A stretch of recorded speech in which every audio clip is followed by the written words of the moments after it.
The most dangerous man you will ever meet. It's not who you think.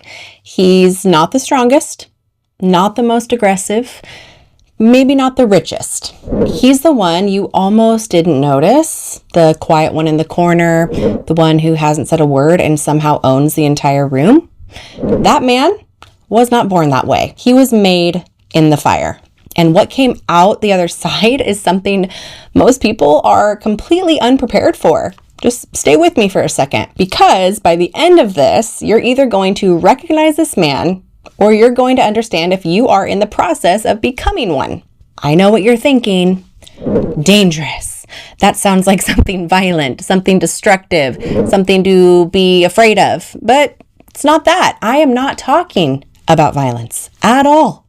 I'm talking about something far more powerful than that. I'm talking about a man who has completely and utterly has been destroyed by life, right? And chose to rebuild himself alone.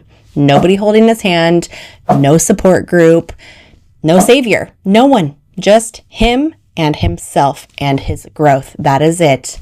And the darkness and the brutal decision to either stay broken or become something that could only be built by a man who survived it. Most men run from that kind of pain. They numb it or they drink it away. But this man, he walked straight through it. And that decision, that one terrifying decision, changed everything. Today, I'm going deep into the psychology, the pain, and the raw power of the man who healed himself alone. And I promise you that this is not a motivational video, okay? Maybe for some of you it might be, but I'm not here to tell you the comfortable truth, right? It's going to be uncomfortable, but it's the truth still. And some of you, it's going to hit you maybe in places that you haven't felt in a very, very long time, but it's okay. Just lean into that. Trust me. Every dangerous man starts the same way. He gets broken, not hurt, not disappointed, broken. The kind of broken where you stop recognizing yourself in the mirror, where you sit in complete silence and the silence is so heavy that it can actually physically hurt you. Let me tell you about a man that I know. Let's call him Jay, 46 years old. Had everything society told him would make him happy, right? The house, the career, the woman he loved, the kids he would die for. He built his entire identity around those things. And then in the span of a few years, maybe, she files for divorce and started dating somebody else before the papers were even finalized. Just pause for a second and just think about what that actually means and does to a man, right? It's not just a breakup. It's a complete demolition of everything he thought his life was. The attorneys, the court dates, the custody hearings, the bills that never stop accumulating, fighting to see his own children while somebody else is sleeping in his bed, in his house, living the life that he built. She's asking for full custody, which means this man who worked double shifts to provide for those kids, who coached their Little League games, who read them bedtime stories every night, is now scheduled for weekend visits, if the court agrees. And while he's fighting that battle, he's lying awake at 3 a.m. thinking about another man raising his children, another man sitting at his kitchen table, another man becoming the presence his kids grow up remembering. Oh, that hurts. That thought, that specific thought, is one of the most psychologically devastating experiences that a man could ever have. And the science confirms it, guys. When a man goes through this level of sustained psychological trauma, what happens to his body? It starts to break down. Cortisol, the stress hormone, floods his system continuously. And what cortisol does to a man's body over time is nothing short of a biological destruction. His testosterone tanks dramatically. His motivation disappears. His confidence collapses. His sex drive, the biological signal of vitality in a man, goes silent. His sleep becomes fragmented because his brain literally cannot rest when it perceives continuous threat. And sleep deprivation compounds everything. His immune system weakens. His heart works harder than it needs to. His organs operate under constant stress. His memory and concentration deteriorates. And then he has to walk into work every single morning, acting like everything's just peachy. Jay was a salesman, commission-based, which means if he doesn't perform, he doesn't eat. But his mind is fractured. He's sitting across from clients, trying to close deals while internally replaying his last court hearing he just had. His numbers are dropping. His commissions are shrinking. His manager pulls him aside and says, "You know what? We got to talk. You need to hit your targets." Nobody asked why they dropped. Nobody asked what's happening at home. Nobody cares because the machine doesn't stop for broken men. It doesn't. And his coworkers, they know what he's going through, but they keep their distance. That's what people do, right? Because they have lives of their own. Because most people don't know what to do with a man who is visibly drowning, so they pretend that they don't see it. His friends stopped calling. Not all at once, though. Gradually. The way people disappear when they realize you need something real from them, and they don't have to give it? What even is that, right? He spent Father's Day alone. Just let that land for a second. Father's Day alone, eating maybe takeout in a rented room. Maybe, right? Maybe he had to move out of the house to cover the attorney fees while his children were somewhere else celebrating with someone else. He spent Christmas alone, his birthday alone. He tried to go out maybe 1 or 2 nights just to breathe, just to be somewhere that wasn't that room. And he sat in a restaurant, right? And guess what he saw? Families at tables around him. Kids laughing, fathers cutting food for their children, mothers leaning into their husbands, and he just had to leave. Couldn't handle it anymore because of the grief, right? The grief of what he no longer had was physically unbearable in that moment. He went from a house to a room, a single rented room, paid for with money from a part-time job that he took on weekends on top of his full-time work just to keep up with the attorney fees. This man was not lazy. He was not weak. He's just a man being crushed from every direction simultaneously with nobody caring and nobody coming. Now he developed anxiety so severe that simple tasks, they just feel impossible. Depression that made getting out of bed feel like climbing a mountain. Literally feels impossible. Nightmares that woke him up at 3 a.m. replaying his biggest fears. PTSD, clinical, diagnosed, real from the trauma of losing not just a marriage, but his children, his home, his identity, his sense of self, all at once.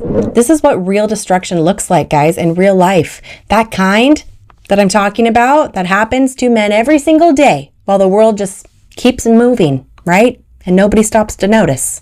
This is where the story changes a little bit because at the absolute bottom at all of that, Jay made a decision that would change the entire trajectory of his life. He knew alcohol would make it worse. He had seen what it did to men and friends all around him, how it promised relief, right? And delivered only deeper destruction and a headache.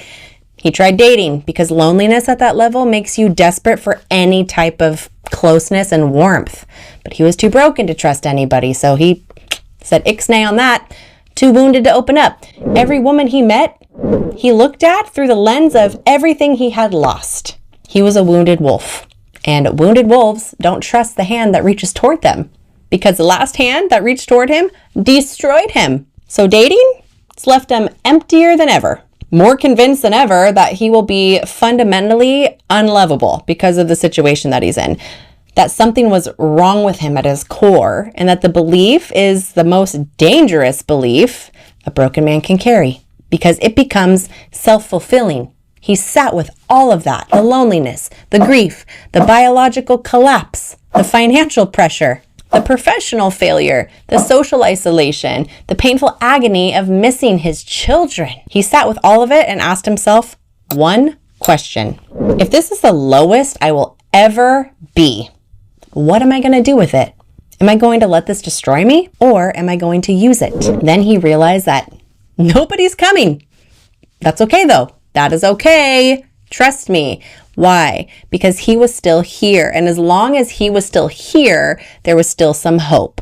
And what he built from the pieces left of that life is what I want to talk about now, because this is the part that most people never see because it happens in total privacy, in the dark, in silence, where literally nobody is watching. He started with his body because his body was the only thing that he had complete control over still.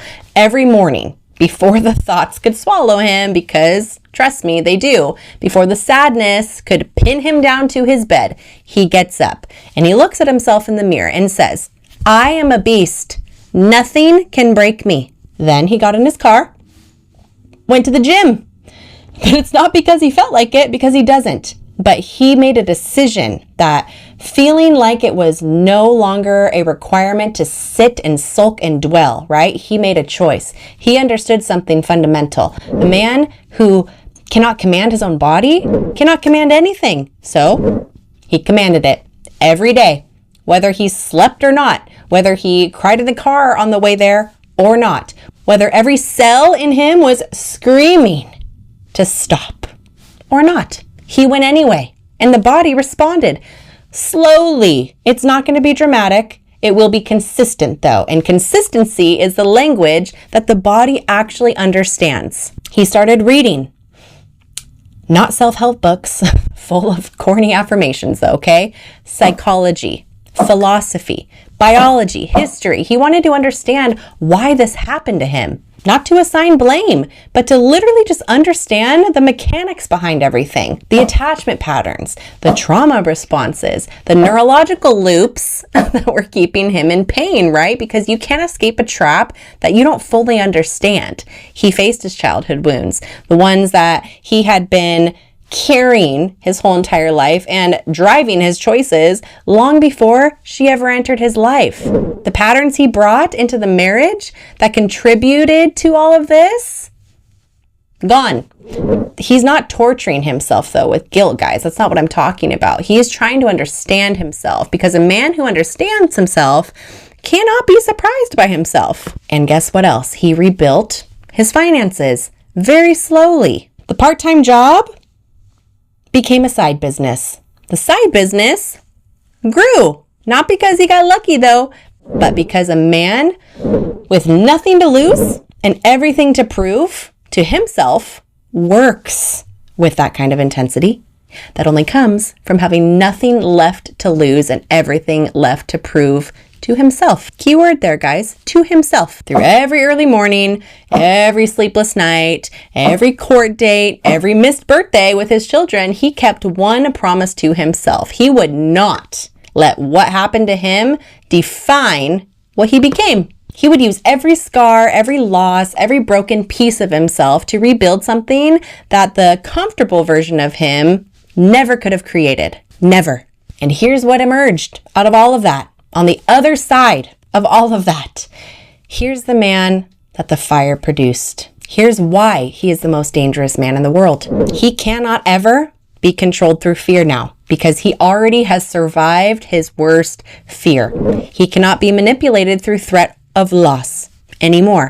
Why? Because he's already lost everything and rebuilt from nothing. He cannot be diminished by people who have not paid the price that he paid, because he knows exactly what it cost him, right? And exactly what it produced. He moves differently now. He's not arrogant. He's certain. There is a quality to his presence now that people feel before he says a word, a stillness, a groundedness, the specific energy of a man who has nothing to prove because he has already proven it to the only person who matters, himself. He doesn't go after people. Not because he turned cold, guys, but because he understands that what is meant for him will come to him. He doesn't fear the silence. He spent his darkest nights in complete silence and made peace with that. It's okay. He made peace with what he found there. He learned that silence is not emptiness. It's where a man can finally meet himself, and you need to go there sometimes. And the man he met was worth knowing. He doesn't react. He responds. When pressure comes, and pressure always comes, he becomes still. And from that stillness, he chooses with precision. It's not that he just doesn't want to feel the pressure. It's because he has felt worse before and survived it alone. Women feel this energy, guys. They can't explain it, but they feel it. They feel safe in a way that they have never felt safe before. Not because he's this big, gentle giant now. No, he is certain. And certainty in a world full of uncertain men is the most magnetic force on earth. His children will one day understand what their father went through to remain standing. And what they will see, it's not a victim. And it's definitely not a broken man, but a man who was tested beyond belief at the absolute limit of what a human being can endure and chose every single day to keep going. That is the lesson that they will carry for the rest of their lives. I promise you that. I need you to hear this next part. Not from a coach, not from a content creator, from a woman who has watched strong men suffer in silence and decided that someone finally needs to say something about it. There are men watching this right now who are somewhere in Jay's story. Somewhere. Maybe at the beginning of it, maybe in the middle, maybe on the other side of it, still carrying the weight of what it cost them. And I need you to hear something that nobody's saying to you. What you went through was not a reflection of your worth. It was a test of your will. And the fact that you're still here, still breathing, still trying, even on the days when trying feels impossible, it's not nothing. It's everything. The world does not celebrate this. The world does not see the man who gets up alone, the man who goes to his court date alone, the man who spends Father's Day in a rented room and still shows up to work on Monday. The world doesn't see that, but I do. And I need you to know that what you're doing in the dark, in that silence, in the moments where nobody is witnessing you, is one of the most extraordinary things a human being can do. You are not failing. You are forging. And what comes out on the other side is not who you were before. It is someone that the before version of you could never have become. The most dangerous man in the world was once the most broken man in the world. Listen to that again. The most dangerous man in the world was once the most broken man in the world. He's dangerous because he cannot be controlled through fear. He has already survived his worst fear. He cannot be manipulated through approval. He stopped needing it the night everything fell apart. He can't be diminished by people who have never paid the price that he paid. He is dangerous because he knows exactly who he is, built from the inside out, by his own hand, in the dark, alone. And nothing and no one can ever, ever, ever take that from him again. If that's you, if you're Jay, if you're somewhere in that story right now, I need you to hear this directly. Keep going. Keep fighting. It's not going to be easy. Nothing in life worth having comes easy sometimes. It doesn't always get easier, but keep going because of what waits for you on the other side. A version of yourself that you cannot even imagine yet. A clarity that cannot be bought or borrowed or given to you. A strength that was built in the exact darkness that you're standing in right now. Your children will know this man, the one who didn't quit, the one who went through the fire and came back not bitter, not broken, but forged. That is the man that they will be proud of. That is the man that they will tell stories about. That is the father who showed them without a single word what it means to be human and what it means to be a human being worth respecting. Keep going. The world does not need more comfortable men. It needs more dangerous ones. The ones who healed alone. The ones who cannot be broken twice. The ones who know without an absolute certainty exactly who they are. If that's you, I am damn proud of you.